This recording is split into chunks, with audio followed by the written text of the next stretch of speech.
फिक्र इमरोज यानी आज की फिक्र पर बात करने से पहले आप नली कली टीचर्स के सामने लफ्ज फिक्र का मुख्तसरन तारुफ पेश करना चाहता हूँ।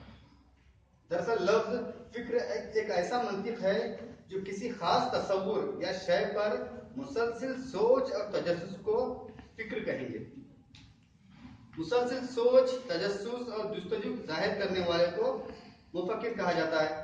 हर दौर में मुख्तलिफ मुफक्किरान गुजरे हैं जो उनकी मासिर हालात पर फिक्र पेश किए हैं।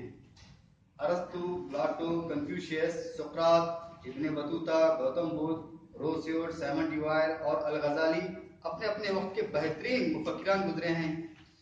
तालीमी फिक्र हर दौर की जामे फिक्र रही है। वक्त के बेहतरीन मुफक्किरान ने तारीख को मुर्रिखीन की नजर करके कलमबंद करने पर मजबूर किया है। इस दौर में भी तालीम एक अहम फिक्र है।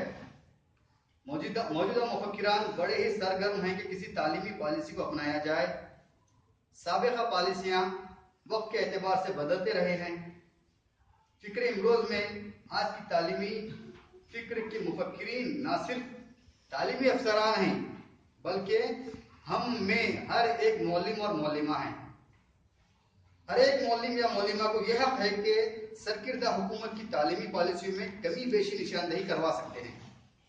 हर एक मौलिम या मौलिमा फर्ज ऐन समझ कर अपनी इफ़हाम और तफ़हीमी सलाहियत को परवान चढ़ाएं और तलबा व तालिबात को बातिल से दूर और हक़ लिल्लाह का कुर्ब दिलाते हुए तालीम से हमकिनार करें।